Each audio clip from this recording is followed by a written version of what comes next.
इस सरकार ने वो सिर्फ तो सिर्फ अपने पोलिटिकल स्कोर सैटल करने वास्ते विरोधी पार्टी के खेमे के आगुआं नूं उन्हां दी किरदार कुशी किद्दां करनी है, सिर्फ उस गल वास्ते बेस्ट करनी। अज हाई कोर्ट के इस फैसले तो बाद ये सारी वड्डी साजिश जिहड़ी है खुल के सामने आई है। मैनूं याद है कुंवर विजय प्रताप सिंह कहंदे हुंदे सी भी ये इंटरनेशनल लेवल की इन्वेस्टिगेशन है। मैनूं लगदा कि जिन्नियां दुनिया दियां पुलिस दियां अकैडमियां उत्थे 500 साल तक ये पढ़ाई जाती रहा करूगी कि these are the blunders of an investigating अफसर जिहड़े किसी पुलिस अफसर नूं नहीं करने चाहिए। ते एक गंभीर मुद्दे के उत्ते इस तरह घटिया राजनीति नहीं करनी चाहिए कि जिहदे नाल सारा सिस्टम ਜਿਹੜੇ वर्ड ਇਹਦੇ ਵਿੱਚ यूज ਹੋਇਆ ਉਹ बहुत गंभीरता वाले हैं। इस सिट ਦੇ ਉੱਤੇ कब्जा मेरे ख्याल अपने आप ਦੇ ਵਿੱਚ ਪਹਿਲੀ ਉਦਾਹਰਨ ਹੋਣੀ है, ਕਿਤੇ ਜ਼ਮੀਨ ਤੇ ਕਬਜ਼ਾ, ਕਿਤੇ ਜਾਇਦਾਦ ਤੇ ਕਬਜ਼ਾ, ਕਿਤੇ ਕੋਠੀ ਤੇ ਕਬਜ਼ਾ। ਇਹ ਤਾਂ वर्ड ਸੁਣਦੇ ਸੀ पर ਅੱਜ तक ਇਹ ਸ਼ਬਦ ਕਦੀ ਨਹੀਂ ਸੁਣਿਆ ਸੀ ਕਿ ਕਿਸੇ ਸਿਟ ਦੇ ਵਿੱਚ ਸੀਨੀਅਰ ਅਫਸਰ ਵੀ ਉਸ ਤੋਂ ਉੱਤੇ ਬੈਠੇ ਹੋਣ। ਹਿੰਦੁਸਤਾਨ ਵਿੱਚ ਅੱਜ ਪੂਰੀ ਤਰ੍ਹਾਂ ਹਾਵੀ ਹੋਇਆ ਹੈ ਤੇ ਵੱਖ-ਵੱਖ ਥਾਵਾਂ ਤੇ ਬਿਮਾਰੀ ਕਾਰਨ ਨਹੀਂ ਮੌਤਾਂ ਹੋ ਰਹੀਆਂ, ਕਈ ਥਾਵਾਂ ਤੇ ਮੈਡੀਕਲ ਸਹੂਲਤਾਂ ਨਾ ਹੋਣਾ, ਕਿਤੇ ਦਵਾਈ ਨਾ ਹੋਣਾ, ਕਿਤੇ ਆਕਸੀਜਨ ਨਾ ਹੋਣਾ ਕਰਕੇ ਜੋ ਮੌਤਾਂ ਹੋ ਰਹੀਆਂ ਨੇ। ਤੇ ਉਹਨਾਂ ਲੜੀ ਵਿੱਚ ਹੀ ਅੱਜ ਅੰਮ੍ਰਿਤਸਰ ਵੀ 6 ਮੌਤਾਂ ਆਕਸੀਜਨ ਦੀ ਘਾਟ ਕਰਕੇ ਹੋਈਆਂ। ਸ਼੍ਰੋਮਣੀ ਅਕਾਲੀ ਦਲ ਇਹ ਗੰਭੀਰ ਸਥਿਤੀ ਵਿੱਚ ਬੜੀ ਚਿੰਤਾ ਜ਼ਾਹਰ ਕਰਦਾ ਹੈ ਤੇ ਸਰਕਾਰ ਨੂੰ ਇਸ ਗੱਲ ਦੀ ਤਾਈਦ ਵੀ ਕਰਦਾ ਹੈ ਤੇ ਬੜੀ ਸਟਰੋਂਗ ਵਰਡਸ ਇਸ ਗੱਲ ਦੇ ਜ਼ੋਰ ਦਿੰਦਾ ਹੈ ਕਿ ਜ਼ਿੰਦਗੀ ਤੇ ਮੌਤ ਭਾਵੇਂ ਪਰਮਾਤਮਾ ਦੇ ਹੱਥ ਹੈ, ਪਰ ਕੋਈ ਵੀ ਕੀਮਤੀ ਜ਼ਿੰਦਗੀ ਅਣਗਹਿਲੀ ਕਰਕੇ ਜਾਂ ਮੁੱਢਲੀਆਂ ਸਹੂਲਤਾਂ ਦੀ ਪ੍ਰਾਪਤੀ ਕਰਕੇ ਜਾਂਦੀ ਹੈ, ਉਹਦੇ ਲਈ ਸਰਕਾਰ ਜ਼ਿੰਮੇਵਾਰ ਹੈ। तो उन्हां गईयां जानां लई असीं अरदास होए अज ये प्रैस कॉन्फ्रेंस शुरू करते हैं। तुहाडे सारियां दे ये ध्यान विच है कि सन 2015 विच 1 जून तो लैके 24 सितंबर 2015 तक गुरु साहब की बेदबी के 3 मामले होए। उस वेले पंजाब च साडी सरकार सी। तीनों ही मामलों में परचे दर्ज किए गए, उन्हों की तफ्तीश शुरू की गई, पर मौजूदा सरकार चला रही धिर आम आदमी पार्टी ते कुछ लोगों वालों ये मंग आने ते कि वो चाहते ने ये तफ्तीश CBI नूं दित्ती जाए। असीं CBI नूं तफ्तीश दित्ती। 2 मामले इस दौरान, एक कोटकपूरा फायरिंग ते एक बहबल कलां, ये मनुखी शरीरां नाल तलक रखण वाले मामले ने, जिहदे विच कि कोटकपूरे एक आदमी दे पट्ट विच गोली वजी ते बहबल कलां 2 आदमियां दीयां जानां गईयां। जान एक भी कीमती हुंदी है, पर साडी सरकार ने इन्हां दी तफ्तीश भी शुरू कीती ते उस तफ्तीश विच साडी सिट भी बनी ते कार्रवाई भी चली, पर विरोधियों वालों मंग होने करके कई गल्लां विच सातों थोड़ी जी देरी हुई जिहड़ी नहीं सी होनी चाहिए। सरकार होंदे चाहिए इस गल दे कहण ते कि साडी सरकार अकाली दल दी सरकार तुसीं लाहो, साडी सरकार बनूगी तां असीं बनदे सार ही जिहड़े गुरु साहब दी बेदबी दे केस दे दोषी ने उन्हां नूं कटहरे 'च खड़ा करांगे। श्रोमणी अकाली दल ते श्रोमणी अकाली दल के प्रधान साहब का पहले दिन तो बड़ा स्पष्ट स्टैंड रहा है कि जिन्हें गुरु साहब की बेदबी की जिन्हें कराई तो जिहड़ा कोई ये राजनीति करता उन्हों का कख ना रवे। इस लड़ी विच जद सरकार ने गुरु साहब की बेदबी वाले केस तो ठंडे बस्ते विच पाते, पर 2 केस जिहड़ा कोटकपूरे ते बहबल कलां दा है ਉਹਦੇ ਲਈ ਸਿੱਟ ਬਣਾਤੀ ਤੇ ਉਹ ਸਿੱਟ ਦਾ ਮੁਖੀ ਕੌਣ ਬਣਾਇਆ? ਮਿਸਟਰ ਪ੍ਰਬੋਧ ਚੰਦਰ, ADGP ਸਨ ਉਸ ਵੇਲੇ ਤੇ ਹੁਣ DGP ਪ੍ਰਮੋਟ ਹੋਏ ਨੇ। ਇਹ ਸਿੱਟ 5 ਜਾਣਿਆਂ ਦੀ ਬਣਾਈ ਤੇ ਇਹ ਸਿੱਟ ਦਾ ਮਤਲਬ ਹੀ ਇੱਕੋ ਹੁੰਦਾ ਹੈਗਾ ਕਿ ਸਪੈਸ਼ਲ ਇਨਵੈਸਟੀਗੇਸ਼ਨ ਟੀਮ ਕਿ ਕਲੈਕਟਿਵ ਵਿਜ਼ਡਮ ਨਾਲ ਇਮਾਨਦਾਰ ਤਬਦੀਸ਼ ਕਰਕੇ ਦੋਸ਼ੀ ਨੂੰ ਕਟਹਿਰੇ 'ਚ ਖੜਾ ਕੀਤਾ ਜਾਵੇ। ਪਰ ਬਹੁਤ ਵੱਡੀ ਬਦਕਿਸਮਤੀ ਦੀ ਗੱਲ ਹੈ ਕਿ ਇਹ ਸਪੈਸ਼ਲ ਇਨਵੈਸਟੀਗੇਸ਼ਨ ਟੀਮ ਦੀ ਥਾਂ ਸਪੈਸੀਫਿਕ ਇਨਵੈਸਟੀਗੇਸ਼ਨ ਟੀਮ ਬਣ ਗਈ। ਇੱਕ ਮੈਂਬਰ ਇਹਦੇ ਵਿੱਚ ਜੋ ਆਪਣੇ ਚਹੇਤਿਆਂ ਨੂੰ ਰਾਜਨੀਤਿਕ ਮਾਸਟਰਾਂ ਨੂੰ ਖੁਸ਼ ਕਰਨਾ ਚਾਹੁੰਦਾ ਸੀ, ਕੰਵਰ ਵਿਜੇ ਪ੍ਰਤਾਪ ਸਿੰਘ ਆਈ ਜੀ, ਉਹਨੇ ਆਪਣੇ ਚਾਰੇ ਦੇ ਚਾਰੇ ਸਾਥੀਆਂ ਨੂੰ ਨਾਲ ਕੌਨਫੀਡੈਂਸ ਵਿੱਚ ਨਹੀਂ ਲਿਆ ਤੇ ਪਿੱਛੇ ਧਕੇਲ ਦਿੱਤੇ। ਤੇ ਇਹ ਤੁਹਾਡੇ ਸਾਰਿਆਂ ਦੇ ਪ੍ਰੈਸ ਦੇ ਖਾਸ ਇਲਮ 'ਚ ਹੈ ਕਿ ਦੂਸਰੇ ਮੈਂਬਰਾਂ ਨੇ ਇੱਕ ਡੀਜੀਪੀ ਸਾਹਿਬ ਨੂੰ ਚਿੱਠੀ ਲਿਖ ਕੇ ਵੀ ਆਪਣੇ ਆਪ ਨੂੰ ਕੰਵਰ ਵਿਜੇ ਪ੍ਰਤਾਪ ਤੋਂ ਡਿਸਐਸੋਸੀਏਟ ਕੀਤਾ ਸੀ। ਪਰ ਬਹੁਤ ਦੁੱਖ ਦੀ ਗੱਲ ਹੈ ਕਿ ਉਹ ਚਾਰ ਮੈਂਬਰ, ਜਿਨ੍ਹਾਂ ਵਿੱਚ ਇੱਕ ਮੈਂਬਰ ਕੰਵਰ ਵਿਜੇ ਪ੍ਰਤਾਪ ਤੋਂ ਵੀ ਸੀਨੀਅਰ ਸੀ, ਉਹਦੀ ਇਸ ਰਿਕੁਐਸਟ ਨੂੰ ਸਰਕਾਰ ਨੇ ਇਗਨੋਰ ਕੀਤਾ ਤੇ ਪ੍ਰੈਕਟੀਕਲੀ ਕੇਵਲ ਇਸ ਆਈਜੀ ਨੂੰ ਇਹ ਤਫਤੀਸ਼ ਜਾਰੀ ਰੱਖੀ। ਹਾਈ ਕੋਰਟ ਦੇ ਵਿੱਚ ਇਹ ਮਾਮਲਾ ਆਇਆ ਕਿਉਂਕਿ ਜਿਹੜਾ SHO ਸੀ ਕੋਟਕਪੂਰੇ ਦਾ, ਜਿਸ ਦਿਨ ਸਵੇਰੇ ਉੱਥੇ ਫਾਇਰਿੰਗ ਹੋਈ ਤੇ ਜਿਹਨੇ ਪਹਿਲਾ ਪਰਚਾ ਉੱਥੇ ਦਰਜ ਕੀਤਾ, ਇਸ ਆਈਜੀ ਨੇ ਉਹਨੂੰ ਵੀ ਮੁਲਜ਼ਮ ਬਣਾਇਆ।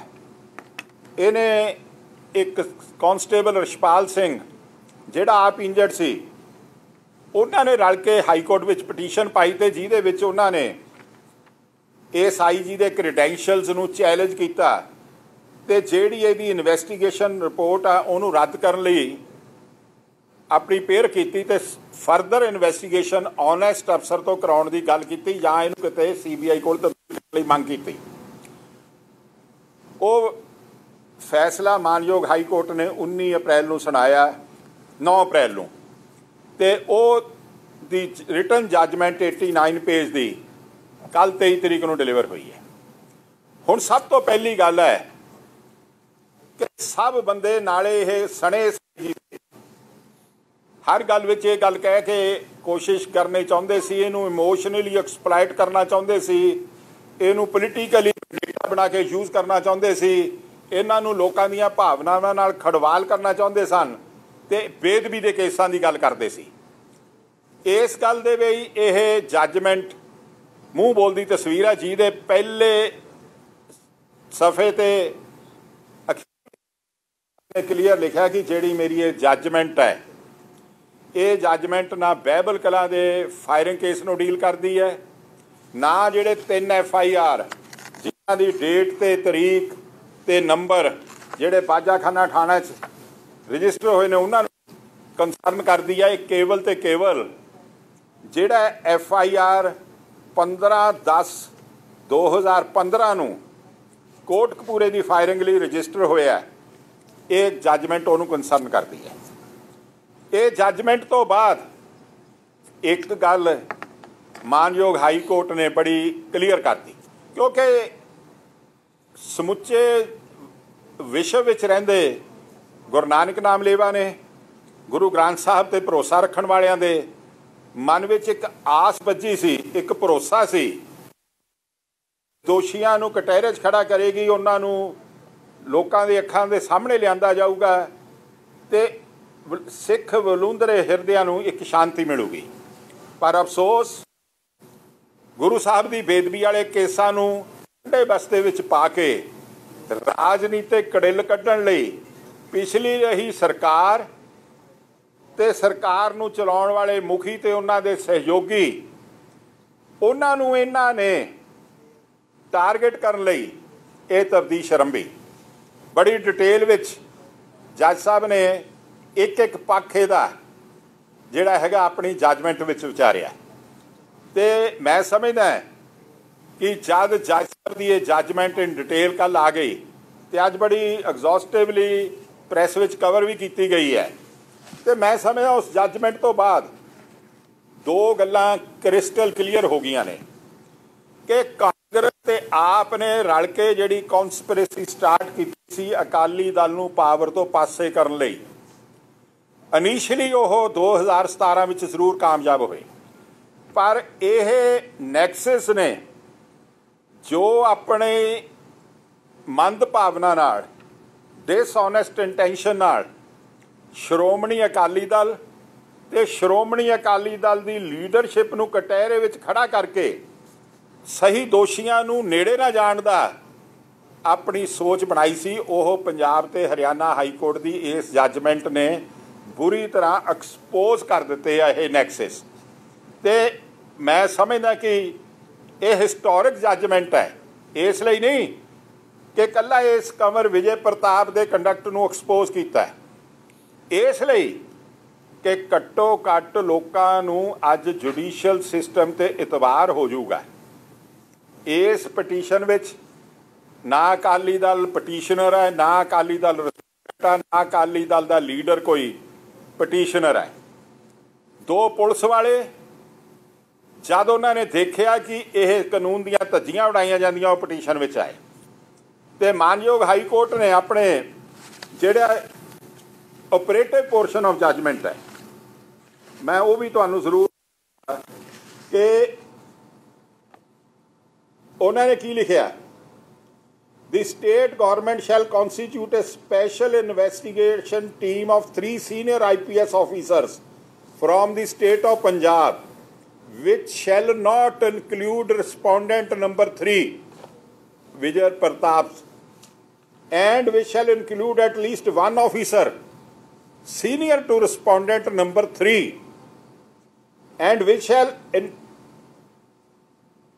senior in designation to conclude the investigation in FIR number 192 of 14/10/2015 ਤੇ 129/7/18 ਦਾ। ਦੇਖੋ ਇੰਟਰਸਟਿੰਗ ਗੱਲ ਕੀ ਹੋਈ ਕਿ ਜਿਹੜਾ FIR ਦਾ ਮਤਲਬ ਸੁਪਰੀਮ ਕੋਰਟ ਨੇ ਕਈ ਥਾਵਾਂ ਤੇ ਕਲੀਅਰ ਕੀਤਾ ਕਿ ਫਸਟ ਇਨਫੋਰਮੇਸ਼ਨ ਰਿਪੋਰਟ ਨੂੰ FIR ਕਹਿੰਦੇ ਆ। ਜਿਹੜਾ ਉਸ ਇੰਸੀਡੈਂਟ ਲਈ ਦੁਬਾਰਾ ਲਿਖਿਆ ਜਾਵੇ ਉਹ FIR ਨਹੀਂ ਹੁੰਦਾ, ਉਹ SIR ਹੁੰਦਾ, ਸਰ ਜਾਂ ਸੈਕੰਡ ਇਨਫੋਰਮੇਸ਼ਨ ਰਿਪੋਰਟ। ਉਹ ਪਹਿਲੇ ਇਨਵੈਸਟੀਗੇਸ਼ਨ ਇਸ ਟੀਮ ਨੇ ਫਸਟ FIR ਦੀ ਤਬਦੀਸ਼ ਹੀ ਨਹੀਂ ਕੀਤੀ। ਦੂਸਰਾ ਉਹਨਾਂ ਨੇ ਕਿਹਾ ਕਿ there shall be no interference from any quarter. ਤੀਸਰਾ ਉਹਨਾਂ ਨੇ ਕਿਹਾ ਕਿ ਜਿਹੜੀ ਟੀਮ ਸਿੱਟ ਬਣਾਊਗੀ ਉਹ ਜੁਆਇੰਟਲੀ ਕੰਮ ਕਰੂ, ਉਹਦੇ 'ਚੋਂ ਇਕੱਲਾ ਇੱਕ ਮੈਂਬਰ ਨਹੀਂ ਕੋਈ ਫੈਸਲਾ ਲੈ ਸਕਦਾ। ਉਹ ਚੌਥੀ ਗੱਲ ਹਾਈ ਕੋਰਟ ਨੇ ਕੀ ਲਿਖੀ ਹੈ ਕਿ ਇਹ ਸਿੱਟ ਡਿਊਰਿੰਗ ਇਨਵੈਸਟੀਗੇਸ਼ਨ ਚੇਂਜ ਨਹੀਂ ਕੀਤੀ ਜਾਊ ਅਨਲੈਸ ਕੋਈ ਮੈਂਬਰ ਉਹਦੇ 'ਚੋਂ ਦੀ ਮੌਤ ਹੋ ਜਾਏ ਜਾਂ ਉਹਦੀ ਰਿਟਾਇਰਮੈਂਟ ਹੋ ਜਾਏ, ਉਦੋਂ ਬਿਨਾਂ ਉਹਨੂੰ ਚੇਂਜ ਨਹੀਂ ਕੀਤਾ ਜਾ ਸਕਦਾ। ਉਹਨਾਂ ਨੇ ਉਦੋਂ ਬਾਅਦ ਜਿਹੜਾ ਪੰਜਵਾਂ ਇੰਪੋਰਟੈਂਟ ਪੁਆਇੰਟ ਲਿਖਿਆ ਕਿ ਜਿਹੜੀ ਨਵੀਂ ਬਣੀ ਸਿੱਟ ਫੈਸਲਾ ਲਊਗੀ ਉਹਦੇ ਵਿੱਚ ਤਿੰਨੋਂ ਮੈਂਬਰ ਆ ਜਿਹੜੇ ਸਿੱਟ ਦੇ ਉਹਨਾਂ ਦੇ ਸਿਗਨੇਚਰ ਚਾਹੀਦੇ ਨੇ।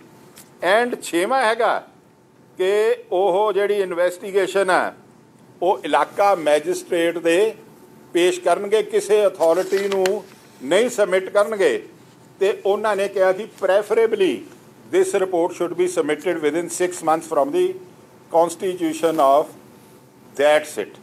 ਹੁਣ ਮੈਂ ਇੱਕ ਗੱਲ ਕਹਿ ਕੇ ਫਿਰ ਡਾਕਟਰ ਚੀਮਾ ਨੂੰ ਮਾਈਕ ਦੇਵਾਂਗਾ ਕਿ ਇਹ ਸਾਰੀ ਤਫਤੀਸ਼ ਵਿੱਚ ਜੋ ਮਾਨਯੋਗ ਹਾਈ ਕੋਰਟ ਨੇ ਗੱਲ ਕਹੀ ਹੈ, ਤੁਹਾਨੂੰ ਯਾਦ ਹੋਣਾ ਕਿ ਜਦ ਇਹ ਸਿੱਟ ਬਣੀ ਤੇ ਸਿੱਟ ਵਿੱਚ ਦੂਸਰੇ ਮੈਂਬਰਸ ਨੇ ਡਿਸਐਸੋਸੀਏਟ ਕੀਤਾ। ਮੈਂ ਤੇ ਡਾਕਟਰ ਚੀਮਾ ਨੇ ਇਸੇ ਹਾਲ ਵਿੱਚ ਬੈਠ ਕੇ ਪ੍ਰੈਸ ਕਾਨਫਰੰਸ ਕੀਤੀ ਸੀ ਤੇ ਅਸੀਂ ਮੰਗ ਕੀ ਕੀਤੀ ਸੀ ਕਿ ਇਹ ਕੰਵਰ ਵਿਜੇ ਪ੍ਰਤਾਪ ਪੋਲੀਟੀਕਲ ਏਜੰਡਾ ਆਪਣੀ ਪੋਲੀਟੀਕਲ ਲਾਲਸਾ ਨੂੰ ਪੂਰਨ ਕਰਨ ਲਈ ਆਪਣੇ ਮਾਸਟਰਸ ਦੇ ਚਲਾਇਆ ਬੋਲ ਰਿਹਾ ਹੈ, ਇਹ ਤਬਦੀਸ਼ ਨਹੀਂ ਕਰ ਰਿਹਾ। ਅਸੀਂ ਆਪਣੇ ਆਪ ਨੂੰ ਇਸ ਤਬਦੀਸ਼ ਨਾਲੋਂ ਡਿਸਐਸੋਸੀਏਟ ਕਰਦੇ ਹਾਂ। ਉਹਦੇ ਬਾਵਜੂਦ ਵੀ ਇਨ ਦੀ larger interest of the justice and people should not feel, ਲੋਕ ਇਹ ਮਹਿਸੂਸ ਨਾ ਕਰਨ ਕਿ ਅਕਾਲੀ ਦਲ ਇਹ ਤਬਦੀਸ਼ ਨੂੰ ਸਕਟਲ ਕਰ ਰਿਹਾ ਹੈ।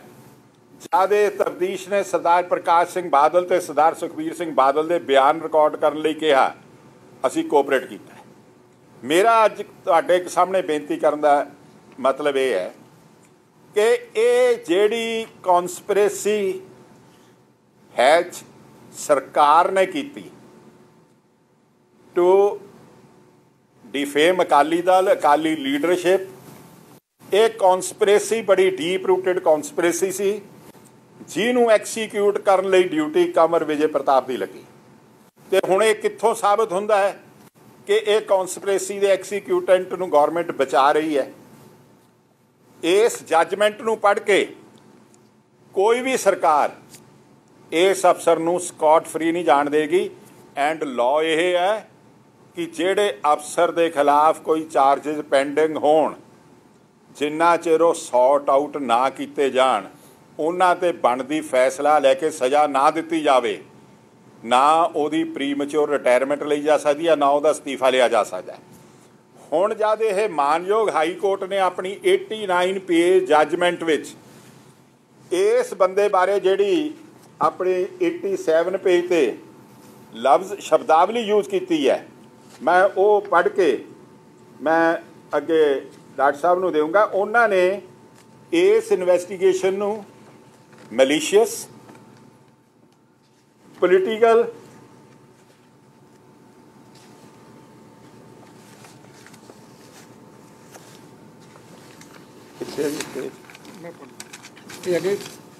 ਮਲਾਈਜ਼, ਇਰੈਸ਼ਨੈਲਿਟੀ ਐਂਡ ਅਬਸਰਡਿਟੀ। ਹਾਂ, ਦੇਖੋ ਤਿੰਨ ਲਫ਼ਜ਼ ਵਰਤੇ ਆ ਮਾਨਯੋਗ ਹਾਈ ਕੋਰਟ ਸਾਹਿਬ ਜੱਜ ਸਾਹਿਬ ਨੇ। It's a malice, irrational and absurdity. ਮੰਦ ਭਾਵਨਾ ਵਾਲੀ, ਬੇਤੁਕੀ ਅਤੇ ਬੇਹੂਦਾ ਇਨਵੈਸਟੀਗੇਸ਼ਨ ਕਹੀ ਹੈ। ਹੁਣ ਇਦੋਂ ਵੱਡੇ ਸਟ੍ਰਕਚਰ ਕਿਸੇ ਅਫਸਰ ਦੇ ਖਿਲਾਫ ਕੀ ਪਾਸ ਹੋ ਸਕਦੇ ਨੇ? ਸਰਕਾਰ ਨੇ ਇਹਦਾ ਰਿਟਾਇਰਮੈਂਟ ਦੀ ਪ੍ਰਪੋਜ਼ਲ ਨੂੰ ਐਕਸੈਪਟ ਕਰਕੇ ਇਸ ਬੰਦੇ ਨੂੰ ਇਹਦੇ ਦੋਸ਼ਾਂ ਤੋਂ ਬਚਾਉਣ ਦੀ ਕੋਸ਼ਿਸ਼ ਕੀਤੀ ਹੈ। ਅਕਾਲੀ ਦਲ ਇਸ ਗੱਲ ਦੀ ਮੰਗ ਕਰਦਾ ਹੈ ਕਿ ਇਹਦਾ ਜਿਹੜਾ ਹੈਗਾ ਅਸਤੀਫਾ ਨਾ ਪ੍ਰਵਾਨ ਕੀਤਾ ਜਾਵੇ, ਇਹਦੇ 'ਤੇ ਕ੍ਰਿਮੀਨਲ ਕੇਸ ਰਜਿਸਟਰ ਕੀਤਾ ਜਾਵੇ, ਇਹਨੂੰ ਚਾਰਜਸ਼ੀਟ ਕੀਤਾ ਜਾਵੇ, ਇਹਦੇ 'ਤੇ ਡਿਪਾਰਟਮੈਂਟਲ ਇਨਕੁਆਇਰੀ ਵੀ ਹੋਵੇ। ਅਤੇ ਕ੍ਰਿਮੀਨਲ ਕੇਸ ਵਿੱਚ ਦੇਖੋ, ਸਟੇਟ ਦੇ ਵਿੱਚ ਜਿਸ ਸਟੇਟ ਨੂੰ ਐਡੀਆਂ ਇਮੋਸ਼ਨਲ ਸੈਂਸਿਟਿਵ ਇਸ਼ੂਜ਼ ਨੇ ਟਰਮਾਇਲ ਖੜਾ ਕਰਕੇ ਤਕਰੀਬਨ 3 ਹਫ਼ਤਿਆਂ ਲਈ ਸਟੈਂਡ ਸਟਿਲ 'ਤੇ ਲਿਆਤਾ ਸੀ, ਉਸ ਇਸ਼ੂ ਨੂੰ ਜਿਵੇਂ ਟੂਲ ਬਣਾ ਕੇ ਇਸ IG ਨੇ ਯੂਜ਼ ਕਰਕੇ ਮਖੌਲ ਬਣਾਇਆ।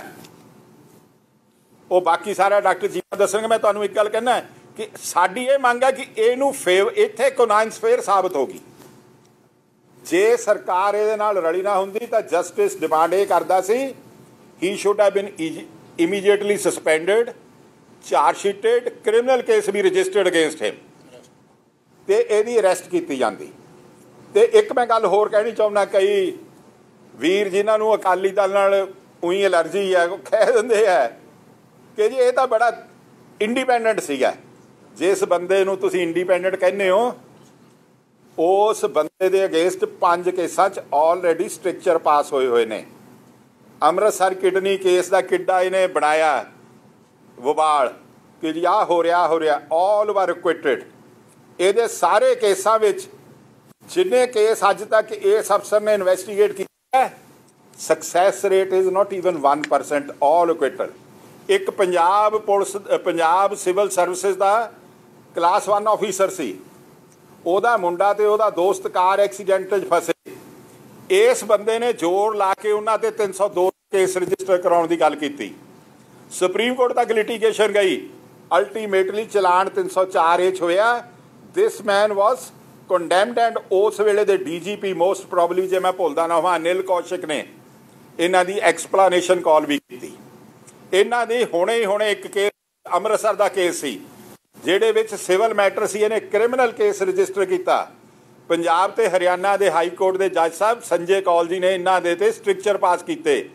ਇਹ ਤੋਂ ਵੱਧ ਸਟ੍ਰਿਕਚਰ ਕੀ ਪਾਸ ਹੋ ਸਕਦੇ ਹੈ ਕਿ ਇੱਕ ਸਰਕਾਰ ਦੀ ਟੀਮ ਦੇ 5 ਮੁਲਾਜ਼ਮ, 4 ਬੰਦੇ ਕਹਿੰਦੇ ਸਾਨੂੰ ਇਹਦੇ 5ਵੇਂ 'ਤੇ ਇਤਬਾਰ ਨਹੀਂ ਗਾ। ਇਹ ਤੋਂ ਵੱਡਾ ਸਟ੍ਰਿਕਚਰ ਕੀ ਹੁੰਦਾ? ਹਾਈ ਕੋਰਟ ਦੇ ਤਾਂ ਜੱਜ ਸਾਹਿਬ ਦੇ ਸਟ੍ਰਿਕਚਰ ਬਾਅਦ 'ਚ ਆਏ ਆ। ਮੈਂ ਹੁਣ ਡਾਕਟਰ ਚੀਮਾ ਨੂੰ ਕਹੂੰਗਾ ਕਿ ਡਿਟੇਲ ਵਿੱਚ ਇਸ ਬੰਦੇ ਦਾ ਕਿਰਦਾਰ ਜੋ ਜੱਜ ਸਾਹਿਬ ਨੇ ਹਾਈਲਾਈਟ ਕੀਤਾ ਉਹ ਸਾਰਾ ਤੁਹਾਡੇ ਨਾਲ ਸਾਂਝਾ ਕਰਨਾ। ਥੋੜਾ ਉੱਧਰ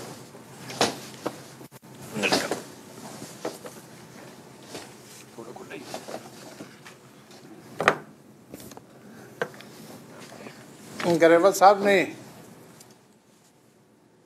ਕਾਫੀ ਸਾਰੇ ਤੱਥ ਜਿਹੜੇ ਹੈ ਉਹ ਤੁਹਾਡੇ ਨਾਲ ਸਾਂਝੇ ਕੀਤੇ ਹੈ। ਅੱਜ ਸਾਨੂੰ ਜਿਹੜਾ ਵੱਡਾ ਅਫਸੋਸ ਇਸ ਗੱਲ ਦਾ ਕਿ ਜਿਹੜਾ ਬਹੁਤ ਵੱਡਾ ਗੰਭੀਰ ਇੱਕ ਸੰਵੇਦਨਸ਼ੀਲ ਮੁੱਦਾ ਸੀ, ਉਹਨੂੰ ਹੱਲ ਕਰਨ ਦੀ ਬਜਾਏ 4.5 ਸਾਲ ਜਿਹੜੇ ਪ੍ਰੀਸ਼ੀਅਸ ਹੈ, ਇਹ ਸਰਕਾਰ ਨੇ ਉਹ ਸਿਰਫ ਤੇ ਸਿਰਫ ਆਪਣੇ ਪੋਲੀਟੀਕਲ ਸਕੋਰ ਸੈਟਲ ਕਰਨ ਵਾਸਤੇ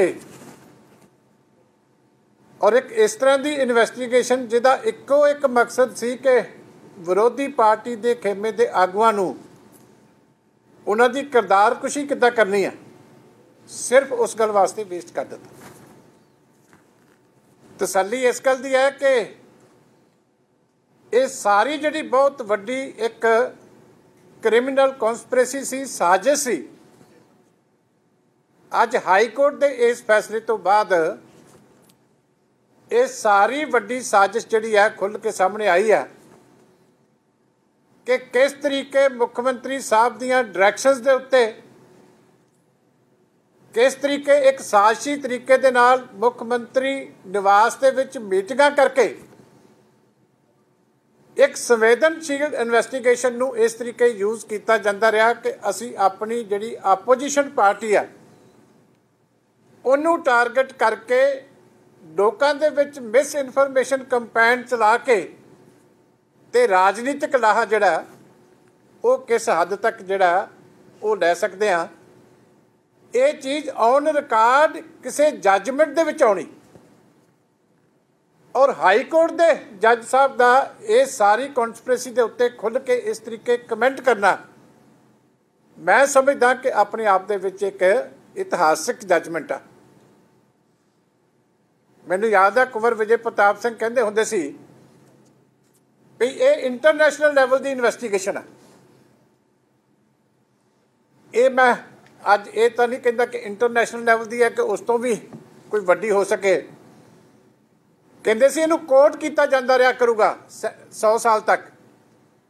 ਮੈਨੂੰ ਲੱਗਦਾ ਕਿ ਜਿੰਨੀਆਂ ਦੁਨੀਆ ਦੀਆਂ ਪੁਲਿਸ ਦੀਆਂ ਅਕੈਡਮੀਆਂ ਉੱਥੇ 500 ਸਾਲ ਤੱਕ ਇਹ ਪੜ੍ਹਾਈ ਜਾਂਦੀ ਰਿਹਾ ਕਰੂਗੀ ਕਿ these are the blunders of an investigating ਅਫਸਰ ਜਿਹੜੇ ਕਿਸੇ ਪੁਲਿਸ ਅਫਸਰ ਨੂੰ ਨਹੀਂ ਕਰਨੇ ਚਾਹੀਦੇ। ਡੈਫੀਨੇਟਲੀ ਇਹ ਜਿਹੜੀ ਜੱਜਮੈਂਟ ਹੈ ਇਸ ਤਰੀਕੇ ਕੋਰਟ ਕਰਕੇ ਅਫਸਰਾਂ ਨੂੰ ਜ਼ਰੂਰ ਸਮਝਾਇਆ ਜਾਂਦਾ ਰਹੂਗਾ ਕਿ ਕਿਸੇ ਅਫਸਰ ਨੂੰ ਯੂਨੀਫਾਰਮ ਪਾ ਕੇ ਤੇ ਇੱਕ ਗੰਭੀਰ ਮੁੱਦੇ ਦੇ ਉੱਤੇ ਇਸ ਤਰ੍ਹਾਂ ਘਟੀਆ ਰਾਜਨੀਤੀ ਨਹੀਂ ਕਰਨੀ ਚਾਹੀਦੀ ਕਿ ਜਿਹਦੇ ਨਾਲ ਸਾਰਾ ਸਿਸਟਮ ਜਿਹੜੇ ਵਰਡ ਇਹਦੇ ਵਿੱਚ ਯੂਜ਼ ਹੋਇਆ ਉਹ ਬਹੁਤ ਗੰਭੀਰਤਾ ਵਾਲੇ ਆ ਕਿ dangerous mixing of religion, politics and police administration.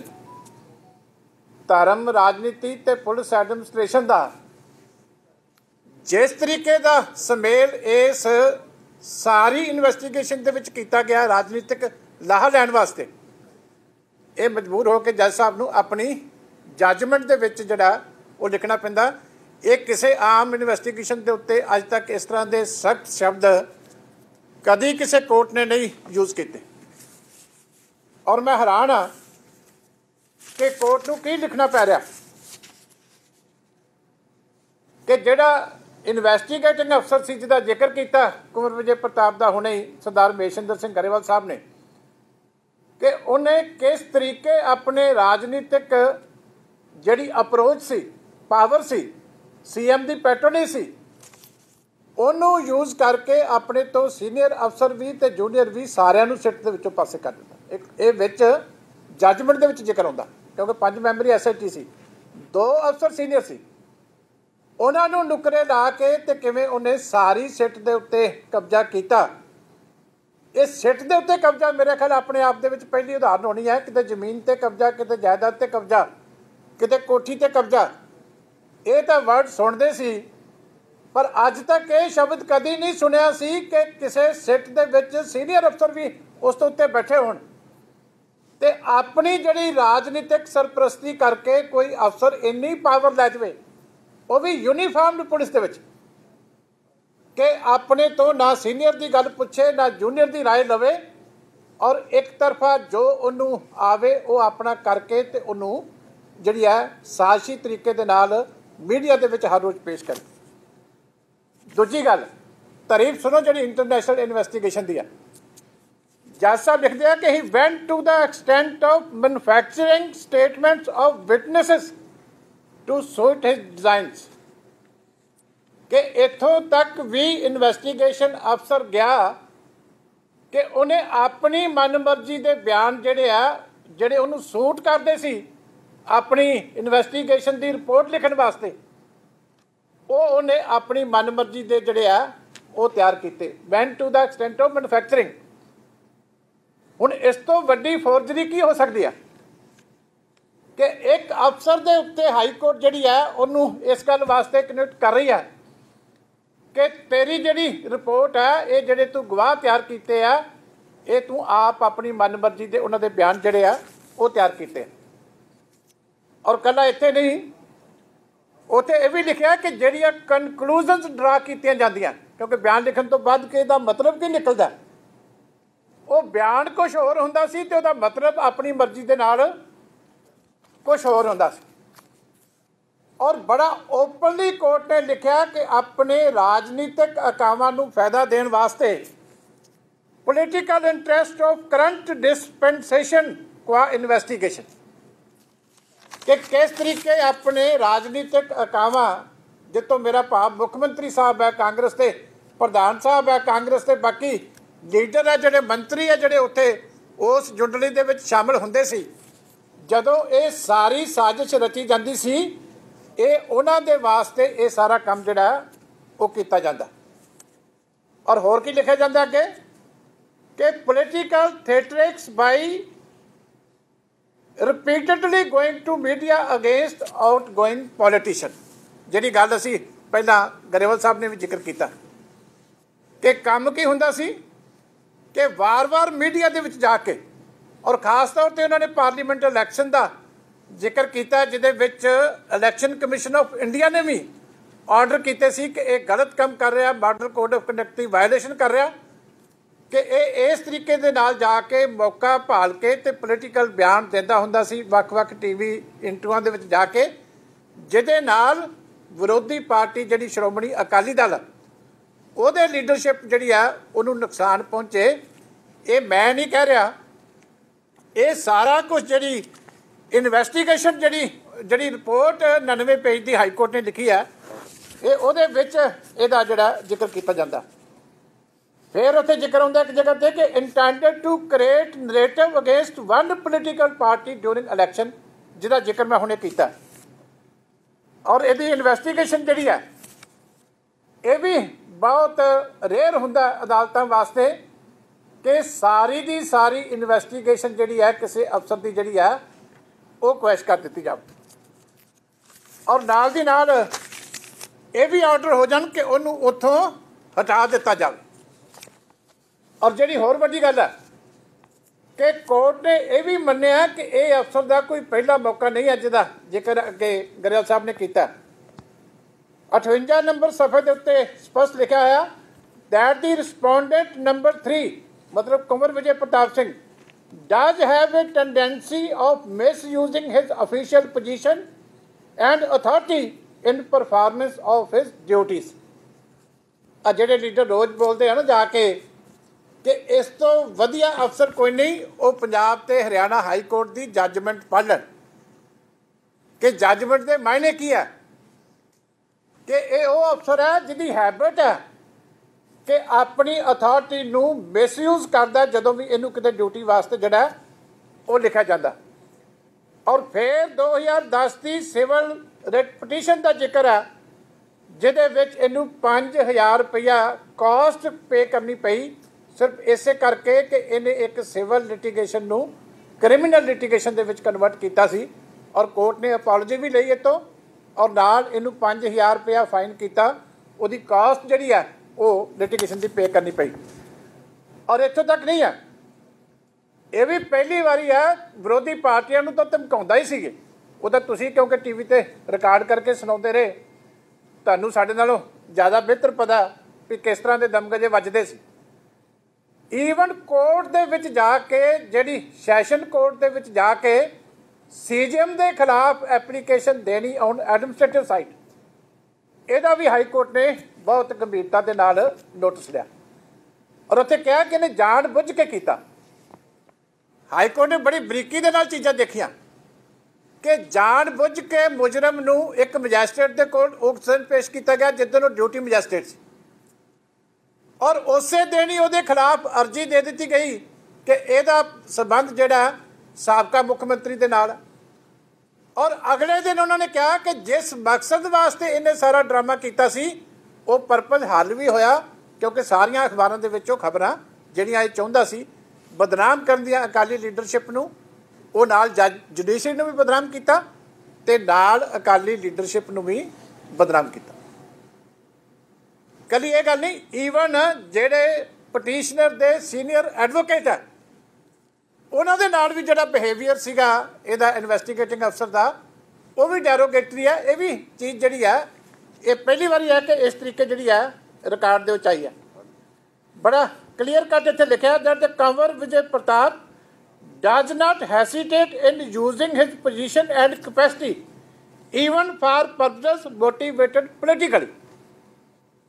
ਹੁਣ ਦੱਸੋ ਜੀ, ਮੈਂ ਤੁਹਾਨੂੰ ਸਾਰਿਆਂ ਨੂੰ ਪੁੱਛਦਾ ਵੀ ਇਸ ਤੋਂ ਵੱਧ ਕੋਈ ਅਦਾਲਤ ਜਿਹੜੀ ਹੈ ਉਹ ਕੀ ਲਿਖ ਸਕਦੀ ਹੈ ਕਿਸੇ ਅਫਸਰ ਦੇ ਬਾਰੇ 'ਚ। ਅੱਗੇ ਲਿਖਿਆ that Kanwar Vijay Pratap made a false claim that his work has been appreciated by 2 judges on administrative side। ਜਿਹੜਾ ਕਹਿੰਦੇ ਨਾ ਕਿ ਮੇਰੇ ਤੋਂ ਅੱਛਾ ਕੋਈ ਅਫਸਰ ਨਹੀਂ ਹੈ, ਮੈਨੂੰ ਤਾਂ 2 ਜੱਜਾਂ ਨੇ ਸਪੈਸ਼ਲੀ ਐਪਰੀਸ਼ੀਏਟ ਕੀਤਾ।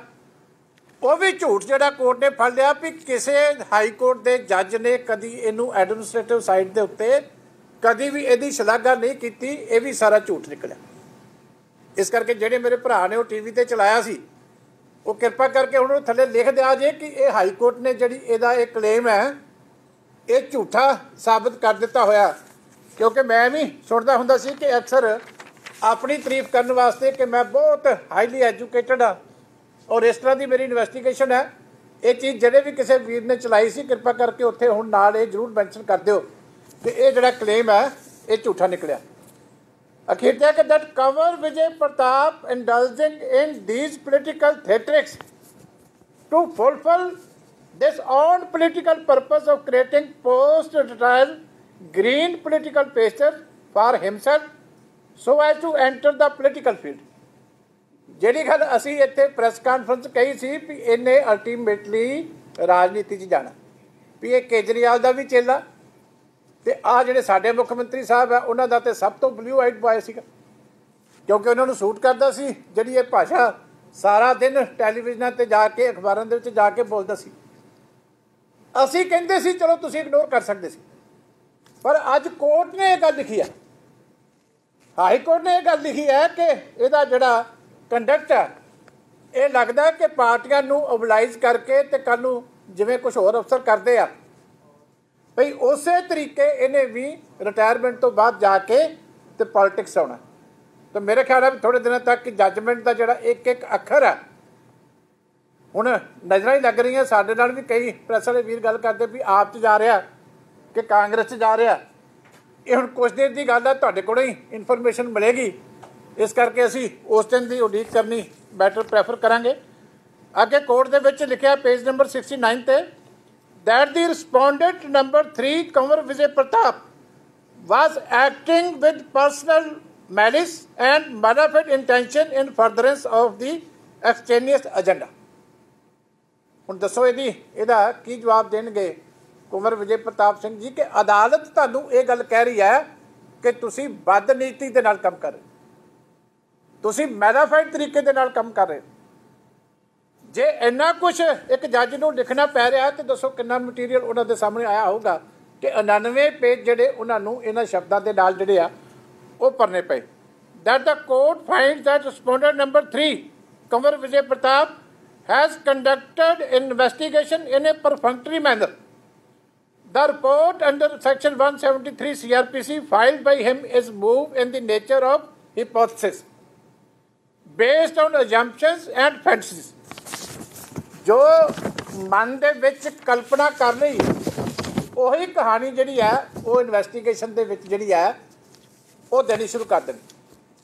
ਔਰ ਸਭ ਤੋਂ ਵੱਡੀ ਗੱਲ ਜਿਹੜੀ ਮੈਂ ਮੁੱਖ ਮੰਤਰੀ ਸਾਹਿਬ ਨੂੰ ਵੀ ਕਾਂਗਰਸ ਦੇ ਸਾਰੇ ਲੀਡਰ ਜਿਹੜੇ ਝੋੜੀਆਂ ਅੱਡ ਅੱਡ ਕੇ ਵਿਧਾਨ ਸਭਾ ਦੇ ਵਿੱਚ ਉਸ ਤੇ ਡਰਾਮਾ ਕਰਦੇ ਸੀ ਉਹਨਾਂ ਨੂੰ ਵੀ ਕਹਿਣੀ ਚਾਹੁੰਦਾ ਕਿ ਜਿਹੜੀ ਬਹੁਤ ਵੱਡੀ ਬੇਇਨਸਾਫੀ ਇਹਨਾਂ ਨੇ ਪੰਜਾਬ ਦੇ ਮੁੱਖ ਮੰਤਰੀ ਸਾਬਕਾ ਮੁੱਖ ਮੰਤਰੀ ਸਰਦਾਰ ਪ੍ਰਕਾਸ਼ ਸਿੰਘ ਬਾਦਲ ਦੇ ਨਾਲ ਕੀਤੀ ਸੀ ਕਿ ਜਿਹੜਾ ਉਹਨਾਂ ਨੇ 14 ਅਕਤੂਬਰ 2015 ਨੂੰ ਹਾਲਾਤ ਦਾ ਜਾਇਜ਼ਾ ਲੈਣ ਵਾਸਤੇ ਟੈਲੀਫੋਨ ਕੀਤਾ ਸੀ। ਇਹਨਾਂ ਨੇ ਬਹੁਤ ਵੱਡਾ ਕੂੜ ਪ੍ਰਚਾਰ ਕੁੰਵਰ ਵਿਜੇ ਪ੍ਰਤਾਪ ਸਿੰਘ ਰਾਹੀਂ ਵੀ ਤੇ ਉਦੋਂ ਵਿਧਾਨ ਸਭਾ ਦੇ ਵਿੱਚ ਵੀ ਸਾਰਿਆਂ ਨੇ ਰਲ ਕੇ ਪੋਲੀਟੀਕਲ ਲਾਹਾ ਲੈਣ ਵਾਸਤੇ ਕੀਤਾ ਸੀ।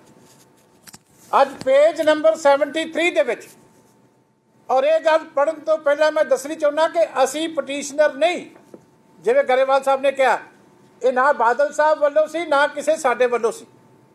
ਇਹ ਕੁਦਰਤੀ ਤੌਰ ਤੇ ਉੱਤੇ ਜਦੋਂ ਕੁਦਰਤ ਦੀ ਬਖਸ਼ਿਸ਼ ਹੁੰਦੀ ਹੈ ਸੱਚ ਆਪਣੇ ਆਪ ਜਿਹੜਾ ਸਾਹਮਣੇ ਆਉਣਾ ਸ਼ੁਰੂ ਹੋ ਜਾਂਦਾ। ਇਹ ਸੱਚਾਈ ਹੈ ਜਿਹੜੀ ਆਪਣੇ ਆਪ ਪ੍ਰਗਟ ਹੋਈ ਹੈ ਕਿਸੇ ਹੋਰ ਦੀ ਪਟੀਸ਼ਨ ਦੇ ਵਿੱਚ, ਜਿਹਦੇ ਵਿੱਚ ਉਹਨਾਂ ਨੇ ਲਿਖਿਆ ਕਿ chief minister talking to DGP of the state in times of a situation where law and order is disturbed is appreciable. ਕਿ ਜੇ ਅੱਧੀ ਰਾਤ ਨੂੰ ਕੋਈ ਮੁੱਖ ਮੰਤਰੀ ਕਿਤੇ ਸੂਬੇ ਦੇ ਵਿੱਚ ਲਾਅ ਐਂਡ ਆਰਡਰ ਦੀ ਸਥਿਤੀ ਆਉਂਦੀ ਹੈ ਤੇ ਮੁੱਖ ਮੰਤਰੀ ਟੈਲੀਫੋਨ ਕਰਕੇ ਡੀਜੀਪੀ ਨੂੰ ਜਾਂ ਜ਼ਿਲ੍ਹੇ ਦੇ ਪ੍ਰਸ਼ਾਸਨ ਨੂੰ ਪੁੱਛਦਾ ਤੇ ਚੰਗੀ ਗੱਲ ਹੈ। ਪਰ ਉਹਨਾਂ ਨੇ ਲਿਖਿਆ ਕਿ ਕਿਸ ਤਰੀਕੇ ਇਹਨੂੰ ਜਿਹੜਾ ਯੂਜ਼ ਕੀਤਾ ਗਿਆ ਇੱਕ ਕੌਨਸਪੀਰੇਸੀ ਦੇ ਤੌਰ ਤੇ। ਹਾਲੇ ਕਿ ਜੱਜ ਸਾਹਿਬ ਨੇ ਆਪਣੇ ਆਪ ਲਿਖਿਆ ਕਿ ਜੇ ਉਹ ਨਾ ਪੁੱਛਦੇ ਤੇ ਫਿਰ ਤੁਸੀਂ ਕਹਿਣਾ ਸੀ, ਵਿੱਚੇ ਲਿਖਿਆ ਕਿ ਰੋਮ ਜਲ ਰਿਹਾ ਸੀ ਤੇ ਨੀਰੋ ਬੰਸਰੀ ਵਜਾ ਰਿਹਾ ਸੀ। ਇਹ ਜੱਜ ਸਾਹਿਬ ਨੇ ਲਿਖਿਆ, ਕਿਤੇ ਅਕਾਲੀ ਦਲ ਨੇ ਵਿੱਚ ਜਾਂ ਬਾਦਲ ਸਾਹਿਬ ਨੇ ਜਾਂ ਕਿਸੇ ਨੇ ਅਰਜ਼ੀ ਨਹੀਂ ਪਾਈ। ਜੱਜ ਸਾਹਿਬ ਲਿਖ ਰਹੇ ਆ ਕਿ ਜੇ ਕੋਈ ਚੀਫ ਮਿਨਿਸਟਰ ਅੱਧੀ ਰਾਤ ਨੂੰ ਚੰਗਾ ਕੰਮ ਕਰ ਰਿਹਾ ਤੇ ਤੁਸੀਂ ਉਹਨੂੰ ਇਸ ਤਰੀਕੇ ਪੇਸ਼ ਕਰ ਰਹੇ ਹੋ ਕਿ ਇਹ ਗੋਲੀਆਂ ਚਲਾਉਣ ਦੀ ਸਾਜ਼ਿਸ਼ ਹੋ ਰਹੀ ਹੈ, ਵੀ ਇਹ ਗਲਤ ਹੈ।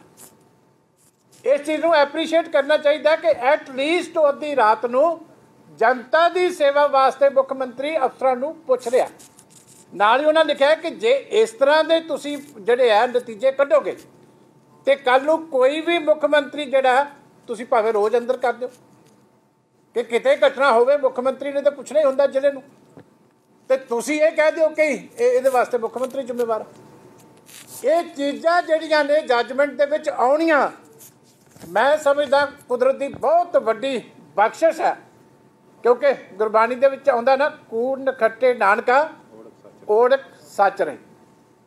ਇਹ ਸੱਚ ਪ੍ਰਗਟ ਹੋਇਆ ਆਪਣੇ ਆਪ ਤੇ ਇਸੇ ਗੱਲ ਦੇ ਉੱਤੇ ਅਸੀਂ ਹੈਰਾਨ ਸੀ ਕਿ ਜ਼ਿੰਮੇਵਾਰ ਪੋਜੀਸ਼ਨਾਂ ਤੇ ਬੈਠੇ ਲੋਕ ਅਸੈਂਬਲੀਆਂ ਦੇ ਵਿੱਚ ਇਸ ਤਰੀਕੇ ਏਡੇ ਵੱਡੇ ਭਾਸ਼ਣ ਦਿੰਦੇ ਸੀ ਤੇ ਅੱਜ ਜੱਜ ਸਾਹਿਬ ਨੇ ਉਹਨੂੰ ਸਹੀ ਪਰਸਪੈਕਟਿਵ ਦੇ ਵਿੱਚ ਪੇਸ਼ ਕਰਕੇ ਬਹੁਤ ਵੱਡਾ ਇਨਸਾਫ ਜਿਹੜਾ ਮੈਂ ਸਮਝਦਾ ਕਿ ਉਹ ਸਾਡੇ ਨਾਲ ਕੀਤਾ। ਮੈਂ ਇਹਦੇ ਵਾਸਤੇ ਉਹਨਾਂ ਦਾ ਧੰਨਵਾਦ ਵੀ ਕਰਦਾ। ਔਰ ਜਿਹੜੀਆਂ ਵੱਡੀਆਂ ਮਨੋਰ ਕਹਾਣੀਆਂ ਚੱਲੀਆਂ ਸੀ ਕਿ ਅਕਸ਼ੇ ਕੁਮਾਰ ਤੱਕ ਵੀ ਜਾ ਕੇ ਉਹਨਾਂ ਦੇ ਵੀ ਬਿਆਨ ਲਏ ਜਾ ਰਹੇ ਸੀ, ਉਹਦਾ ਵੀ ਜ਼ਿਕਰ ਜਿਹੜਾ ਇਸੇ ਜੱਜਮੈਂਟ ਦੇ ਵਿੱਚ 75 ਨੰਬਰ ਪੇਜ ਦੇ ਉੱਤੇ ਕੀਤਾ। ਹਾਈਟ ਆਫ ਫੈਂਟਸੀ, ਵੀ ਕਲਪਨਾ ਦੀ ਵੀ ਦੇਖੋ ਉਡਾਰੀ ਕਿੱਥੋਂ ਤੱਕ ਹੈ ਕਿ ਇੱਕ ਜਿਹੜੀ ਹੈ ਪ੍ਰੋਟੈਸਟਰਸ ਔਰ ਪੁਲਿਸ ਦੇ ਝਗੜੇ ਨੂੰ ਇਸ ਲੈਵਲ ਤੱਕ ਪੇਸ਼ ਕੀਤਾ ਗਿਆ ਕਿ ਉੱਥੇ ਫਿਲਮਾਂ ਦੀਆਂ ਕਹਾਣੀਆਂ ਜਿਹੜੀਆਂ ਉਹ ਜੋੜੀਆਂ ਜਾਣ ਲੱਗ ਗਈਆਂ। ਇਹ ਵੀ ਇਸ ਇਨਵੈਸਟੀਗੇਸ਼ਨ ਦੇ ਵਿੱਚ ਜਿਸ ਤਰੀਕੇ ਪੇਸ਼ ਆਇਆ, ਇਹ ਸਾਰਾ ਕੁਝ ਉੱਥੇ ਗਿਆ। ਬੜੀ ਡਿਟੇਲ ਹੈ, ਸਾਰੀਆਂ ਤਾਂ ਮੈਂ ਦੱਸ ਨਹੀਂ ਸਕਾਂਗਾ, ਜਿਹੜੀਆਂ ਇੰਪੋਰਟੈਂਟ ਹੈ ਮੈਂ ਦੱਸ ਰਿਹਾ। ਪੇਜ ਨੰਬਰ 77 ਦੇ ਉੱਤੇ that the respondent number 3 Kanwar Vijay Pratap has been manipulating statements of witnesses to suit his political designs। ਇਹ ਗੱਲ ਪਹਿਲਾਂ ਵੀ ਆ ਚੁੱਕੀ ਹੈ। ਫਿਰ ਅੱਗੇ ਜਿਹੜੀ ਇਹਦੀ ਜੱਜਮੈਂਟ ਦੇ ਉੱਤੇ ਜਿਹੜੇ ਲਾਸਟ ਵਰਡ ਜਿਹੜੇ ਪਹਿਲਾਂ ਪੜ੍ਹੇ ਆ ਕਿ ਇਟ ਵਾਜ਼ ਜਿਹੜੀ ਹੈ ਮੈਲਿਸ, ਇਰੈਸ਼ਨੈਲਿਟੀ ਐਂਡ ਅਬਸਰਡਿਟੀ, ਬਦਨੀਤੀ, ਬੇਤੁਕੀ ਤੇ ਬਹੂਦਾ। ਔਰ ਜੱਜ ਸਾਹਿਬ ਨੇ ਸਪਸ਼ਟ ਕੀਤਾ ਕਿ ਸਿੰਪਲ ਇਨਵੈਸਟੀਗੇਸ਼ਨ ਜਿਹੜੀ ਸੀ ਉਹਨੂੰ ਇਸ ਤਰੀਕੇ ਪੇਸ਼ ਕੀਤਾ ਗਿਆ ਕਿ mixture of religion, politics and police administration. ਇਸ ਲਈ ਮੈਂ ਤੁਹਾਨੂੰ ਹੁਣ ਬੇਨਤੀ ਕਰਦਾ ਕਿ ਮੇਰਾ ਖਿਆਲ ਤੁਸੀਂ ਵੀ ਬਹੁਤ ਜੱਜਮੈਂਟਾਂ ਪੜ੍ਹੀਆਂ ਹੋਣਗੀਆਂ, ਪਰ ਇੰਨੀ ਗੰਭੀਰਤਾ ਦੇ ਨਾਲ ਇਸ ਤਰੀਕੇ एक इन्वेस्टिगेशन के उत्ते जज नूं इन्ना लिखना पवे कि इन्ना कुछ मैलाफाइड है, ये अपने आप दे विच एक इतिहासिक रिकॉर्ड है। और मैं मुख्य मंत्री साहब नूं बेनती करदा कि तुहाडी कोई जिम्मेवारी बनती है, तुसीं तां अगर साजिश का हिस्सा हो, जिम्मेवारी की निभाओगे। पर इस वेले इमीडिएटली कैप्टन अमरिंदर सिंह होरां नूं इस जजमेंट तो बाद अस्तीफा देना चाहिए, क्योंकि डायरैक्ट इत्थे क्रिमिनल कॉन्सपिरेसी जिहड़ी गवर्नमेंट दी और इन्वेस्टिगेटर दी कि अपने विरोधियों नूं डाउन करने वास्ते जिहड़ी आ वो इहदे विच स्पष्ट आ रही है। इस करके होर कोई ऑप्शन नहीं बनती इस जजमेंट नूं पढ़न तो बाद जिहदे कोलों मर्जी इंटरप्रेट करा लण, अपने जी साहब को इंटरप्रेट करा लण जिहड़े आप बड़िया सुर्खियां च ने। इस करके इमीडिएटली उन्होंने इहदे अस्तीफा देना चाहिए। और दूजी जी गल मैं रिपीट करदा, जी गरेवाल साहब ने कही है कि कुंवर विजय प्रताप के उत्ते क्रिमिनल कॉन्सपिरेसी का तुरंत केस दर्ज करके उन्होंने अरैसट करके सज़ा देनी चाहिए। ये साडी डिमांड है तुहाडे राहीं, और उम्मीद है कि तुसी, क्योंकि सारा लंबा समय सारी इन्वेस्टिगेशन देखी है, इनू सही परसपैक्टिव दे विच जिहड़ी है लोकां तक पहुँचना बहुत जरूरी है। कोई क्वेश्चन किसी का होवे तो कर सकते।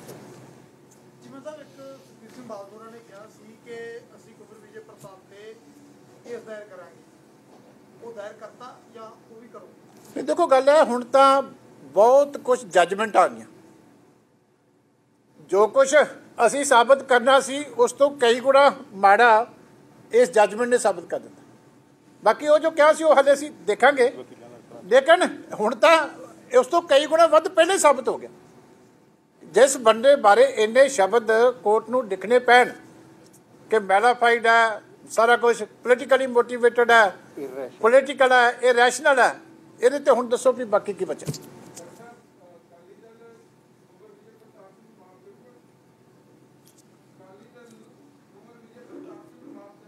माफ करूँगा?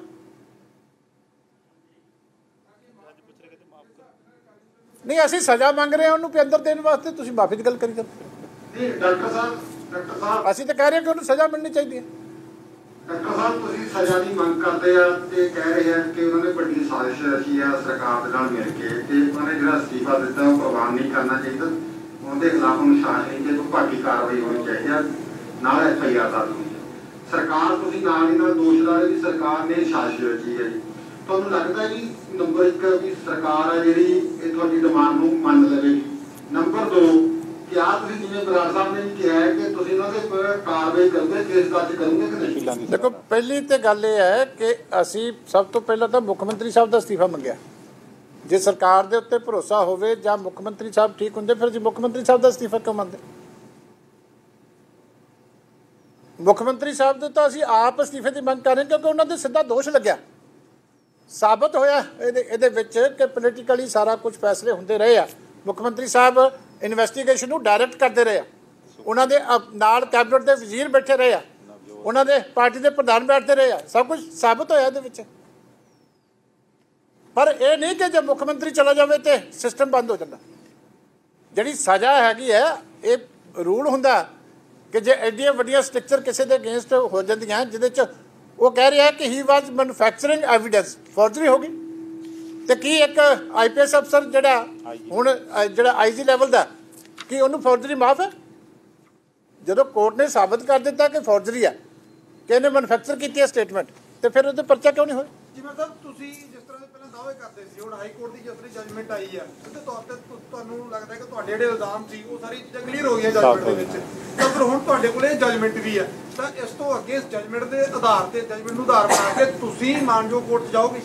देखो पहली तो गल है कि असी तो पटिशनर नहीं है, पटिशनर का राइट है कि मलीशियस इन्वेस्टिगेशन साबित हो गई है, वो जाना चाहे जा सकता, असी पटिशनर नहीं है। असी तो पहला तुहाडे राहीं जिहड़ा झूठ 4-4.25 साल लगातार उस तो पहला विधान सभा च बोलिया गया, पहला तो तुहाडे राहीं लोकां तक वो पहुँचाउणा चाहुंदे आ कि आ सच्चाई निकली है जिहड़ा सारा कुछ वड्डे वड्डे कांग्रेस के लीडर, आम आदमी पार्टी के लीडर सारे ਜਿਹੜੇ रल के इस तरीके ड्रामा कर रहे सी, ਉਹਦੇ ਵਿੱਚੋਂ ਆ ਨਿਕਲਿਆ ਕਿ ਇਹਨਾਂ ਦੀ ਅਸਲੀਅਤ ਕੋਰਟ ਨੇ ਨੰਗੀ ਕਰ ਦਿੱਤੀ। ਅਸੀਂ ਤਾਂ ਲੋਕਾਂ ਤੱਕ ਪਹਿਲਾਂ ਇਹ ਪਹੁੰਚਾਉਣਾ ਚਾਹੁੰਦੇ ਹਾਂ। ਦੇਖੋ ਉਹਨਾਂ ਨੇ ਇੱਕ IPS ਅਫਸਰ ਹੋਣ ਦੇ ਨਾਤੇ ਆਪਣਾ ਰਿਜ਼ਾਈਨ ਦਿੱਤਾ, ਜਿਹੜਾ ਰਿਜ਼ਾਈਨ ਆ ਉਹ ਉਹਨਾਂ ਦਾ ਕੇਂਦਰ ਸਰਕਾਰ ਦੇ ਜਿਹੜਾ ਹੋਂਦ ਡਿਪਾਰਟਮੈਂਟ ਆ ਉਹਨਾਂ ਨੇ ਪ੍ਰਵਾਨ ਕਰਨਾ ਕਿਆ ਅਕਾਲੀ ਦਲ ਜਿਹੜੀ ਤੁਹਾਡੀ ਭਾਈਵਾਲੀ ਨਹੀਂ ਉੱਥੇ ਕਰੈਕਟ ਕਰਦਾ, ਉਹਨਾਂ ਨੇ ਰਿਟਾਇਰਮੈਂਟ ਮੰਗੀ ਸੀ, ਪੰਜਾਬ ਸਰਕਾਰ ਕੰਪੀਟੈਂਟ ਸੀ, ਇਹਨਾਂ ਨੇ ਦੇਤੀ ਆ ਉਹ ਅਪਰੂਵ ਹੋ ਗਈ, ਰਿਲੀਜ਼ ਇਹਨਾਂ ਨੂੰ ਪਤਾ ਸੀ ਵੀ ਪੰਗਾ ਪੈ ਸਕਦਾ, ਇਹੀ ਮਦਦ ਹੁੰਦੀ ਆ ਜੇ ਉਹ ਵੀ ਅੰਦਰ ਕਰਨ ਦੀ ਬਜਾਏ ਭਜਾਤਾ। ਜੇ ਉਹ ਅਸਤੀਫਾ ਹੁੰਦਾ ਫਿਰ ਸੈਂਟਰ ਹੋਮ ਮਿਨਿਸਟਰ ਨੇ ਮੰਨਣਾ ਸੀ। ਹੀ ਸੌਟ ਰਿਟਾਇਰਮੈਂਟ ਉਹ ਗ੍ਰਾਂਟ ਕਰਤੀ ਹੈ, ਰਿਲੀਵ ਹੋ ਚੁੱਕਾ। ਰਿਪੋਰਟ ਨੂੰ ਲੈ ਕੇ ਸਵਾਲ ਉੱਠ ਰਹੇ ਨੇ, ਰਣਜੀਤ ਬਿੱਟੂ ਵੀ ਸਵਾਲ ਉਠਾ ਰਹੇ ਨੇ, ਪ੍ਰਤਾਪ ਸਿੰਘ ਬਾਜਵਾ ਨੇ 3 ਮੈਂਬਰੀ ਕਮੇਟੀ ਗਠਨ ਕਰਨ ਦੀ ਮੰਗ ਕੀਤੀ ਹੈ, ਜਲਦੀ ਕੀਤੀ ਜਾਵੇ। ਦੂਜਾ ਨਵਜੋਤ ਸਿੱਧੂ ਵੀ ਜਿਹੜੇ ਹੈਗੇ ਨੇ ਰਿਪੋਰਟ ਨੂੰ ਲੈ ਕੇ ਸਵਾਲ ਉਠਾ ਰਹੇ ਨੇ। ਦੂਜੇ ਪਾਸੇ ਰਾਜਕੁਮਾਰ ਵੇਰਕਾ ਨੇ ਚਿੱਠੀ ਲਿਖੀ ਹੈ ਹਾਈ ਕਮਾਨ ਨੂੰ ਕਿ ਜਿਹੜੇ ਬਗਾਵਤੀ ਸੁਰਾ ਇਹਨਾਂ ਤੇ ਨੱਥ ਪਾਈ ਜਾਵੇ। ਦੇਖੋ ਗੱਲ ਇਹ ਹੈ ਕਿ ਅਸੀਂ ਮੈਰਿਟ ਦੇ ਉੱਤੇ ਇਨਵੈਸਟੀਗੇਸ਼ਨ ਦੀ ਤੇ ਜੱਜਮੈਂਟ ਦੇ ਉੱਤੇ ਗੱਲ ਕਰ ਰਹੇ, ਅਸੀਂ ਰਾਜਨੀਤੀ ਨਹੀਂ ਕਰ ਰਹੇ ਇਹਨਾਂ ਵਾਂਗ। ਉਹ ਜੋ ਕਾਂਗਰਸ ਦਾ ਕੀ ਹੋਣਾ, ਉਹ ਅਸੀਂ ਅਰਦਾਸ ਕੀਤੀ ਹੋਈ ਹੈ ਵੀ ਜਿੰਨੇ ਬੇਅਦਬੀ ਦੇ ਉੱਤੇ ਰਾਜਨੀਤੀ ਕੀਤੀ ਉਹਦਾ ਕੱਖ ਨਾ ਰਵੇ, ਤੇ ਜਿੰਨੇ ਬੇਅਦਬੀ ਕੀਤੀ ਉਹਦਾ ਵੀ ਕੱਖ ਨਾ ਰਵੇ। ਉਹ ਉਸ ਪਾਸੇ ਕੰਮ ਤੁਰਿਆ ਹੋਇਆ, ਹੌਲੀ ਹੌਲੀ ਕਿਹਦਾ ਕਿਹਦਾ ਬੇੜਾ ਗਰਕ ਹੋ ਰਿਹਾ। ਤੁਹਾਨੂੰ ਲਿਸਟ ਦਿਆਂਗੇ ਇੱਕ ਦਿਨ, ਅਸੀਂ ਵੀ ਚੈੱਕ ਕਰ ਲਓ ਬੇੜਾ ਗਰਕ ਹੋ ਗਿਆ ਕਿ ਨਹੀਂ। ਜਿੰਨੇ ਰਾਜਨੀਤੀ ਕਰਨ ਵਾਲੇ ਸੀ ਉਹਦੀ ਲਿਸਟ ਤੁਹਾਨੂੰ ਦਿਆਂਗੇ ਇੱਕ ਦਿਨ, ਅਸੀਂ ਉਹ ਵੀ ਹੁਣ ਚੈੱਕ ਕਰ ਲਓ ਇਹਨਾਂ ਦਾ ਬੇੜਾ ਗਰਕ ਹੋ ਗਿਆ ਕਿ ਨਹੀਂ, ਤੇ ਕੀ ਹੈ ਰਾਜਨੀਤੀ ਕਰਦੇ ਸੀ ਇਸ ਇਸ਼ੂ ਤੇ ਕਿ ਨਹੀਂ ਕਰਦੇ ਸੀ। ਪਰ ਅਸੀਂ ਅੱਜ ਜਿਹੜੀ ਹਾਈ ਕੋਰਟ ਦੀ ਐਡੀ ਵੱਡੀ ਜੱਜਮੈਂਟ ਆਈ ਹੈ ਉਹਦੀ ਮੈਰਿਟ ਦੇ ਉੱਤੇ ਗੱਲ ਕਰਨਾ ਹੈ, ਨਾ ਕਿ ਰਾਜਨੀਤਿਕ ਗੱਲ ਕੀਤੀ ਜਾਵੇ। ਮਾਨਯੋਗ ਹਾਈਕੋਰਟ ਦਾ ਹਵਾਲਾ ਦਿੱਤਾ, ਕੋਰਟ ਨੇ ਕਿਹਾ ਕਿ ਉਸ ਵੇਲੇ ਸਰਕਾਰ ਲਈ ਲਾਅ ਐਂਡ ਆਰਡਰ ਮੇਨਟੇਨ ਕਰਨਾ ਜ਼ਰੂਰੀ ਸੀਗਾ। ਲੇਕਿਨ ਗੱਲ ਕੀਤੀ ਜਾਵੇ ਲਾਅ ਐਂਡ ਆਰਡਰ ਮੇਨਟੇਨ ਕਰਨਾ ਜ਼ਰੂਰੀ ਸੀ, ਜਿਹੜਾ ਨਹੀਂ ਤੁਸੀਂ ਜੱਜਮੈਂਟ ਨਹੀਂ ਪੜ੍ਹੀ ਜੀ। ਨਹੀਂ ਉਹ ਲਿਖਿਆ ਜੱਜ ਸਾਹਿਬ ਨੇ ਕਿ ਜਿਹੜਾ ਉਸ ਵੇਲੇ ਦੇ ਸੀਐਮ ਦਾ ਟੈਲੀਫੋਨ ਸੀ ਡੀਜੀਪੀ ਨੂੰ, ਉਹਨੂੰ ਕਨਸਪੀਰੇਸੀ ਬਣਾਇਆ ਜਾ ਰਿਹਾ। ਉਹ ਤੇ ਕਹਿੰਦੇ ਚੀਫ ਮਿਨਿਸਟਰ ਦੀ ਡਿਊਟੀ ਹੋਈਆਂ ਨਾ ਫਾਇਰਿੰਗ ਨਾਲ ਕਿ ਉਸ ਨੂੰ ਸਹੀ ਮੰਨਦੇ ਲਾਅ ਐਂਡ ਆਰਡਰ ਮੇਨਟੇਨ ਕਰਨਾ। ਮੇਰਾ ਗੱਲ ਤੁਸੀਂ ਇਹ ਦੋਨੇ ਐਫਆਈਆਰ ਨਹੀਂ ਪੜ੍ਹੀਆਂ, ਕੋਈ ਮੌਤ ਨਹੀਂ ਹੋਈ। ਤੁਸੀਂ ਜੱਜਮੈਂਟ ਪੜ੍ਹੋ ਫਿਰ ਸਵਾਲ ਨਹੀਂ ਕਰੋਗੇ। ਪਹਿਲਾਂ ਨਾ ਐਫਆਈਆਰ ਪੜ੍ਹੋ ਤੇ ਕਿਹੜੀ ਐਫਆਈਆਰ ਇਹਦੇ ਕੋਲ ਇਨਵੈਸਟੀਗੇਸ਼ਨ, ਉਹ ਪੜ੍ਹ ਲਓ ਜੱਜਮੈਂਟ, ਤੁਹਾਨੂੰ ਫਿਰ ਸਵਾਲ ਨਹੀਂ ਉੱਠਦਾ ਤੁਹਾਡਾ, ਫਿਰ ਤੁਸੀਂ ਕੁਐਸਚਨ ਨਹੀਂ ਕਹੋ। ਹੁਣ ਪੜ੍ਹ ਲਓ ਇਹਨੂੰ ਜੱਜਮੈਂਟ। ਤੁਸੀਂ ਕਨਫਿਊਜ਼ ਕਰ ਰਹੇ ਹੋ, ਇੱਥੇ ਕੋਈ ਡੈਥ ਨਹੀਂ ਹੋਈ ਸੀਗੀ। ਕੋਟ ਕਪੂਰਾ ਦੀ ਇਹਦੇ ਕੋਲ ਸੀ, ਕੋਟ ਕਪੂਰਾ ਚ ਕੋਈ ਡੈਥ ਨਹੀਂ ਹੋਈ। ਇੱਕੋ ਪੱਟ ਚੋਂ ਗੋਲੀ ਲੰਘੀ ਅਜੀਤ ਸਿੰਘ ਦੇ, ਜੋ ਹੋਇਆ ਉਹਦੀ ਕਰਦੇ। ਇੱਥੇ ਜੋ ਹੋਇਆ ਮੈਂ ਪੇਪਰ ਦੇ ਨਾ, he has a political backing of top functionary of the present government and its cabinet ministers. ਇੱਥੇ ਆ ਗੰਦ ਘੁਲਿਆ ਜਿਹੜਾ ਕਿ ਇੱਕ ਇਨਵੈਸਟੀਗੇਟਿੰਗ ਅਫਸਰ ਨੂੰ ਨਹੀਂ ਕਰਨਾ ਚਾਹੀਦਾ ਸੀ। ਨਾ ਗਵਰਨਮੈਂਟ ਦੀ ਮਿਨਿਸਟਰਾਂ ਦੀ ਸੀਐਮ ਦੀ ਡਿਊਟੀ ਬਣਦੀ ਹੈ ਕਿ ਇਨਵੈਸਟੀਗੇਸ਼ਨ ਦੇ ਵਿੱਚ ਇਸ ਤਰ੍ਹਾਂ ਦੀ ਜਿਹੜੀ ਆ ਗੰਦੀ ਰਾਜਨੀਤੀ ਕਰੇ। ਇਹ ਅਸੀਂ ਉਹ ਸਾਬਤ ਕੀਤਾ।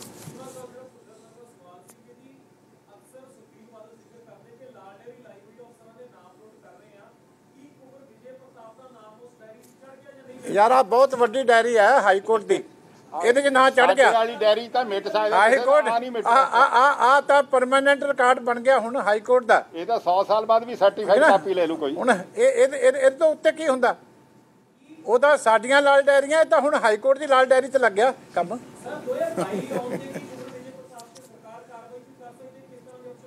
ਨਹੀਂ ਤੁਸੀਂ ਉੱਥੇ ਤੱਕ ਕਿਉਂ ਸੋਚਦੇ ਹੋ, ਹੁਣ ਕਿਉਂ ਨਹੀਂ? Why not to the present government, ਕਿਉਂ ਹੁਣ ਕਿਉਂ ਨਹੀਂ? ਸਿਸਟਮ ਹੈ, ਇੱਕ ਸਿਸਟਮ ਹੈ। ਕੋਰਟ ਦੀ ਜੱਜਮੈਂਟ ਨੂੰ ਤੁਸੀਂ ਸਮਝਦੇ ਵੀ ਇਸੇ ਤਰੀਕੇ ਹੀ ਦੂਜਾ ਵਾਸ ਕਰ ਦੇਣਾ ਚਾਹੀਦਾ। ਜਿਵੇਂ ਤਾਂ ਤੁਸੀਂ ਕਾਂਗਰਸ ਨੂੰ ਕਿਹਾ ਕਿ ਸਾਜ਼ਿਸ਼ ਰਚੀ ਜਾਂਦੀ, ਜਦੋਂ ਵਿਧਾਨ ਸਭਾ ਦੇ ਵਿੱਚ ਬਹਿਸ ਹੋਈ ਤਾਂ ਆਮ ਆਦਮੀ ਪਾਰਟੀ ਨੇ ਵੀ ਇਹਨੂੰ ਦਿੱਤਾ ਕਿ ਅਕਾਲੀ ਦਲ ਨੂੰ ਇਸ ਤੋਂ ਐਨਰਜੀ ਦਿੱਤੀ ਕਿ ਰਾਜਨੀਤੀ ਕਰਨੀ ਛੱਡ ਦੇਣੀ ਚਾਹੀਦੀ ਹੈ। ਲੱਗਦਾ ਕਿ ਦੋਵਾਂ ਪਾਰਟੀਆਂ ਸਿਆਸਤ ਕੀਤੀ ਜਾਂ ਉਹ ਗੰਭੀਰ ਸੀ ਉਸ ਸਮੇਂ? ਨਹੀਂ, ਮੈਂ ਕਈ ਵਾਰੀ ਦੋਨਾਂ ਦਾ ਜ਼ਿਕਰ ਕੀਤਾ, ਗੱਲ ਤੁਸੀਂ ਦੁਬਾਰਾ ਸੁਣਿਓ। ਬੜੀ ਵਾਰੀ ਮੈਂ ਆਮ ਆਦਮੀ ਪਾਰਟੀ ਨੂੰ ਬਰਾਬਰ ਤੇ ਸ਼ਰਧਾਂਜਲੀ ਦਿੱਤੀ ਹੈ, ਉਹ ਕਿਸੇ ਗੱਲੋਂ ਪਿੱਛੇ ਨਹੀਂ ਆ, ਇਹਨਾਂ ਨੂੰ 4 ਕਦਮ ਅੱਗੇ ਆ। ਠੀਕ ਹੈ, ਇਸ ਕਰਕੇ ਮੈਂ ਇੱਕ ਗੱਲ ਹੋਰ ਕਹਿਣਾ ਚਾਹੁੰਦਾ ਆਖਰ 'ਚ। ਮੈਂ ਇੱਕ ਸੈਕਿੰਡ ਜੀ, ਮੈਂ ਇਲੈਕਟ੍ਰੋਨਿਕ ਮੀਡੀਆ 'ਚ ਵੀ ਤੇ ਪ੍ਰਿੰਟ ਮੀਡੀਆ 'ਚ ਵੀ 1-2 ਥਾਂ ਤੇ ਦੇਖਿਆ ਸੀ, ਮੇਰੇ ਹੁਣ ਦਿਮਾਗ 'ਚ ਆ ਗਈ ਗੱਲ। ਕੁਛ ਬੰਦੇ ਕਹਿੰਦੇ ਆ ਜੀ ਸਰਕਾਰ ਨੇ ਪੈਰਵਾਈ ਨਹੀਂ ਚੰਗੀ ਕੀਤੀ। ਉਹਨਾਂ ਨੂੰ ਇਹ ਨਹੀਂ ਪਤਾ ਕਿ ਜਿਹੜਾ ਸਰਕਾਰ ਇੰਨੀ ਵੱਡੀ ਇੱਥੇ ਇੱਕ ਟੀਮ ਆਫ ਲਾਇਰਸ ਹੋਣ ਦੇ ਬਾਵਜੂਦ ਦਿੱਲੀ ਦੇ ਟੌਪ ਦੇ ਲਾਇਰ ਮਿਸਟਰ ਲੂਥਰਾ ਨੂੰ ਲਿਆਏ ਸੀਗੇ, ਚੰਗੇ ਤੋਂ ਚੰਗਾ ਵਕੀਲ, ਚੰਗੇ ਤੋਂ ਚੰਗਾ ਡਾਕਟਰ ਵੀ, ਜਿਹੜਾ ਮਰੀਜ਼ ਵੈਂਟੀਲੇਟਰ ਤੇ ਲੱਗ ਜਾਵੇ ਤੇ ਜਿਹਦਾ ਬਲੱਡ ਪ੍ਰੈਸ਼ਰ ਡਿੱਗ ਪਏ, ਕਿਡਨੀ ਫੇਲ ਹੋ ਜਾਵੇ, ਲਿਵਰ ਕੰਮ ਕਰਨੋਂ ਹਟ ਜਾਵੇ, ਉਹਨੂੰ ਬਚਾ ਨਹੀਂ ਸਕਦਾ। ਮੈਦਾਂਤਾ 'ਚ ਵੀ ਮਰਦੇ ਨੇ, ਗੰਗਾ ਰਾਮ ਹਸਪੀਟਲ 'ਚ ਵੀ ਮਰਦੇ ਨੇ, PGI 'ਚ ਵੀ ਮਰਦੇ ਨੇ। ਸੋ ਇਹ ਲੋਕ ਉਹ ਪੋਲੀਟੀਕਲ ਏਜੰਡਾ ਖੇਡ ਰਹੇ ਨੇ, ਜਿਹੜੇ ਇਹ ਗੱਲ ਕਹਿ ਕੇ ਆਪਣੇ ਆਪ ਨੂੰ ਤਸੱਲੀ ਦੇਣਾ ਚਾਹੁੰਦੇ ਨੇ। ਮੈਂ ਇੱਕ ਹੋਰ ਉਹਨਾਂ ਲੋਕਾਂ ਨੂੰ ਇਹ ਗੱਲ ਕਹਿਣੀ ਚਾਹੁੰਦਾ ਹੈ ਕਿ ਤੁਸੀਂ ਗੁਰੂ ਗ੍ਰੰਥ ਸਾਹਿਬ ਦੀ ਬੇਅਦਬੀ ਦੇ ਦੋਸ਼ੀਆਂ ਨੂੰ ਸਜ਼ਾ ਮੰਗਦੇ ਹੋ, ਕੀ ਕੋਟਕਪੂਰੇ ਵਾਲਾ ਕੇਸ ਤੇ ਬਹਿਬਲ ਕਲਾਂ ਵਾਲਾ ਕੇਸ ਗੁਰੂ ਗ੍ਰੰਥ ਸਾਹਿਬ ਦੀ ਬੇਦਬੀ ਵਾਲਾ ਕੇਸ ਹੈ? ਇਸ ਸਰਕਾਰ ਦੇ ਰਾਜ ਵਿੱਚ ਗੁਰੂ ਗ੍ਰੰਥ ਸਾਹਿਬ ਦੀ ਬੇਦਬੀ ਵਾਲੇ 3 ਕੇਸਾਂ ਨੂੰ ਤਾਂ ਹਲੇ ਛੇੜਿਆ ਨਹੀਂ ਗਿਆ, ਕਿਉਂਕਿ ਉਹ ਜਿਹੜੀ ਸਿੱਟ ਬਣਾਈ ਸੀ ਰਣਬੀਰ ਸਿੰਘ ਖੱਟੜੇ ਦੀ, ਉਹ ਹਾਈ ਕੋਰਟ ਨੇ ਹਟਾਤੀ ਜਨਵਰੀ 'ਚ। ਤੇ ਜੇ ਹਾਈ ਕੋਰਟ ਦੇ ਫੈਸਲੇ ਤੋਂ ਬਾਅਦ ਸਰਕਾਰ ਹੁਣ ਸੁਪਰੀਮ ਕੋਰਟ ਜਾਣਾ ਚਾਹੁੰਦੀ ਹੈ, ਤੇ ਖੱਟੜੇ ਦੇ ਫੈਸਲੇ ਤੋਂ ਬਾਅਦ ਸਰਕਾਰ ਸੁਪਰੀਮ ਕੋਰਟ ਕਿਉਂ ਨਾ ਗਈ ਦੱਸਣ ਨਾ। ਸਰਕਾਰ ਉੱਥੇ ਵੀ ਸਿੱਟ ਦਾ ਇੰਚਾਰਜ ਹਟਾਇਆ ਸੀ ਨਾ, ਹੁਣ ਕਿਉਂ, ਉਦੋਂ ਕਿਉਂ ਨਹੀਂ? ਵਜ੍ਹਾ ਇਹ ਹੈ ਕਿ ਸਰਕਾਰ ਇੰਟਰਸਟਡ ਹੀ ਨਹੀਂ ਕਿ ਗੁਰੂ ਸਾਹਿਬ ਦੀ ਬੇਦਬੀ ਵਾਲੇ ਕੇਸ ਦੇ ਦੋਸ਼ੀ ਕਟਹਿਰੇ ਵਿੱਚ ਖੜੇ ਕੀਤੇ ਜਾਣ। ਅਸੀਂ ਅੱਜ ਇਹ ਵੀ ਮੰਗ ਕਰਦੇ ਹਾਂ ਕਿ ਜਿਸ ਕਾਰਨ ਕਰਕੇ ਸਰਕਾਰ ਹੋਂਦ 'ਚ ਆਈ, ਆਮ ਆਦਮੀ ਪਾਰਟੀ ਨੇ ਵੋਟਾਂ ਲਈਆਂ, ਗੁਰੂ ਸਾਹਿਬ ਦੀ ਬੇਦਬੀ ਦੇ ਦੋਸ਼ੀ ਜਿਹੜੇ 3 FIR ਹੈ, ਜਿਨ੍ਹਾਂ ਦੀਆਂ ਤਰੀਕਾਂ ਮੈਂ 1 ਸੈਕਿੰਡ ਤੁਹਾਨੂੰ ਦੱਸਦਾ, ਜਿਹੜੀਆਂ ਜੱਜਮੈਂਟ ਦੇ ਪਹਿਲੇ ਸਫ਼ੇ 'ਤੇ ਹੀ ਲਿਖੀਆਂ, ਉਹ FIRs ਵਿੱਚ ਚਲਾਨ ਕਦੋਂ ਪੇਸ਼ ਹੋਊਗਾ, ਉਹਨਾਂ ਦੀ ਇਨਕੁਆਇਰੀ ਕਦੋਂ ਕੰਪਲੀਟ ਹੋਊਗੀ, ਉਹਦੇ ਵਿੱਚ ਦੋਸ਼ੀਆਂ ਨੂੰ ਕਦੋਂ ਕਟਹਿਰੇ ਖੜਾ ਕੀਤਾ ਜਾਊ। ਉਹ FIR ਨੇ 3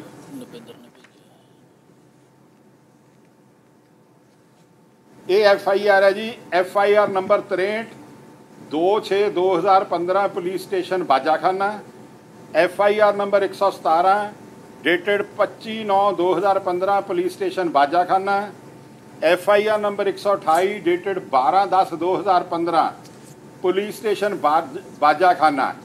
ਇਹ 3 ਕੇਸ ਨੇ ਗੁਰੂ ਸਾਹਿਬ ਦੇ ਬੇਦਬੀ ਦੇ। ਇਸ਼ੂ ਜਿਹੜਾ ਵੀ ਉੱਠਦਾ, ਜਿਹੜਾ ਵੀ ਪੰਥ ਦੋਖੀ ਹੈ, ਪੰਜਾਬ ਦੋਖੀ ਹੈ, ਜਿਹੜਾ ਵੀ ਅਕਾਲੀ ਦਲ ਨੂੰ ਨੀਵਾਂ ਦਿਖਾਉਣਾ ਚਾਹੁੰਦਾ, ਉਹ ਬੇਦਬੀ ਦੀ ਗੱਲ ਕਰਦਾ ਹੈ। ਮੈਂ ਉਹ ਸਾਰਿਆਂ ਨੂੰ ਤੁਹਾਡੇ ਜ਼ਰੀਏ ਇੱਕ ਸਵਾਲ ਕਰਦਾ ਹਾਂ ਕਿ ਉਹਨਾਂ ਨੇ ਕਦੇ 3 ਕੇਸਾਂ ਦੀ, ਜਿਹੜੇ ਗੁਰੂ ਸਾਹਿਬ ਦੀ ਬੇਦਬੀ ਦੇ ਕੇਸ ਹੋਏ ਹੈ, ਇਹਨਾਂ ਵਿੱਚ ਕਾਰਵਾਈ ਦੀ ਮੰਗ ਕੀਤੀ ਹੈ? ਨਹੀਂ, ਚੁੱਪ ਬੈਠੇ ਹੈ। ਸੋ ਸਾਰੀ ਗੇਮ ਰਾਜਨੀਤੀ ਦੀ ਸੀ ਗੇਮ ਕਿ ਜੇ ਬੰਦੇ ਦੇ ਗੋਲੀ ਵੱਜਣ ਕਰਕੇ ਹੀ ਸਰਕਾਰ ਅੜਦੀ ਆ, ਅਕਾਲੀ ਦਲ ਅੜਦਾ, ਜਾਂ ਅਕਾਲੀ ਦਲ ਦੇ ਉਸ ਵੇਲੇ ਦੇ ਮੁੱਖ ਮੰਤਰੀ ਅੜਦੇ ਨੇ, ਉਹਨੂੰ ਵੀ ਬੇਦਬੀ ਦੇ ਕੇਸ ਬਣਾ ਦਿਓ। ਬੇਦਬੀ ਦੇ ਕੇਸ ਨਹੀਂ ਬਣ ਸਕਦੇ, ਕਿਉਂਕਿ ਜੱਜਮੈਂਟ ਵਿੱਚ ਓਪਨਿੰਗ ਪਹਿਰੇ ਵਿੱਚ ਜੱਜ ਸਾਹਿਬ ਨੇ ਲਿਖਿਆ ਕਿ this petition only disposes of the FIR pertaining to Kotkapura firing, not even Behbal Kalan firing, ਜਿਹਦੇ ਵਿੱਚ ਵੀ ਲੋਸਟ 2 ਲਾਈਵਸ। ਸੋ ਮੈਂ ਇੱਕ ਗੱਲ ਉਹਨਾਂ ਸਾਰੀਆਂ ਲੋਕਾਂ ਨੂੰ ਵੀ ਜਿਹੜੇ ਪੰਜਾਬ ਦੀ ਅਮਨ ਸ਼ਾਂਤੀ ਤੇ ਆਪਸੀ ਭਾਈਚਾਰੇ ਨੂੰ ਅੱਗ ਲਾਉਣ ਦੀ ਕੋਸ਼ਿਸ਼ ਕਰਦੇ ਨੇ ਗੁਰੂ ਸਾਹਿਬ ਦੀ ਬੇਦਬੀ ਦੇ ਨਾਂ ਤੇ, ਮੈਂ ਉਹ ਸਾਰੇ ਭੱਦਰ ਪੁਰਸ਼ਾਂ ਨੂੰ ਇਹ ਗੱਲ ਪੁੱਛਦਾ ਕਿ ਕਦੇ ਉਹਨਾਂ ਨੇ ਇਹ 3 FIRs ਦਾ ਫੇਟ ਪੁੱਛਿਆ ਕਿ ਇਹਨਾਂ ਦੀ ਪੋਜੀਸ਼ਨ ਕੀ ਹੈ, ਤੇ ਇਹਨਾਂ ਦੇ ਦੋਸ਼ੀ ਕੌਣ ਨੇ, ਤੇ ਉਹਨਾਂ ਦੀ ਪ੍ਰੋਸੀਕਿਊਸ਼ਨ ਕਦੋਂ ਹੋਊਗੀ? ਉਹਦਾ ਜਵਾਬ ਸਰਕਾਰ ਨੂੰ ਵੀ ਦੇਣਾ ਪਊਗਾ, ਤੇ ਜਿਹੜੇ ਲੋਕ ਇਸ ਨਾਂ ਤੇ ਪੈਸੇ ਵੀ ਇਕੱਠੇ ਕਰਕੇ ਲੋਕਾਂ ਨੂੰ ਐਕਸਪਲੋਇਟ ਕਰਕੇ ਉਹਨਾਂ ਨੂੰ ਵੀ ਜਵਾਬ ਦੇਣਾ ਪਊਗਾ। ਇਹ ਬੇਨਤੀ। ਥੈਂਕ ਯੂ ਜੀ। 2017 ਦੀ ਜਿਹੜੀ ਚੋਣਾਂ ਲੜੀਆਂ ਗਈਆਂ ਸੀਗੀਆਂ, ਉਹਦੇ ਵਿੱਚ ਕਾਂਗਰਸ ਨੇ ਜਿਹੜੀਆਂ ਦੋਨੋਂ ਮੁਹਿੰਮ ਮੁੱਦੇ ਸੀਗੇ, ਨਸ਼ੇ ਦਾ ਮੁੱਦਾ ਸੀਗਾ ਤੇ ਇੱਕ ਬੇਅਦਬੀ ਵਾਲਾ ਮੁੱਦਾ, ਦੋਨੋਂ ਮੁੱਦਿਆਂ ਤੇ ਜਿਹੜੀ ਐਕਸਪੋਜ਼ ਹੋ ਗਈ ਕਾਂਗਰਸ। ਤੁਹਾਡੇ ਵੱਲੋਂ ਇਹ ਕਹਿਣਾ ਕਿ ਨਸ਼ੇ ਦੇ ਵਿੱਚ ਵੀ ਤੁਸੀਂ ਪਿਛਲੇ ਦਿਨਾਂ ਪ੍ਰੈਸ ਕਾਨਫਰੰਸ ਕਰਕੇ ਕਿਹਾ ਸੀਗਾ ਕਿ ਜਿਹੜੇ 4 ਹਫ਼ਤੇ ਦਾ ਸਮਾਂ ਨਹੀਂ, ਅੱਜ ਯਾਰ ਆ ਬਹੁਤ ਵੱਡਾ ਇਸ਼ੂ ਹੈ, ਇਹਨੂੰ ਰਹਿਣ ਦਿਓ, ਇਕੱਠਾ ਨਾ ਮਿਕਸ ਨਾ ਕਰੋ, ਫੇਰ ਕਰਾਂਗੇ ਅਸੀਂ ਉਹ ਜਿਵੇਂ ਜੱਜ ਸਾਹਿਬ ਨੇ ਕਿਹਾ ਨਾ ਕਿ mixture of religion and politics ਹੋਣਾ ਚਾਹੀਦਾ, ਅੱਜ ਇਹੀ ਰਹਿਣ ਦੀ ਬੇਅਦਬੀ ਵਾਲੇ ਤੇ ਫੇਰ ਕਰਾਂਗੇ ਇੱਕ ਦਿਨ।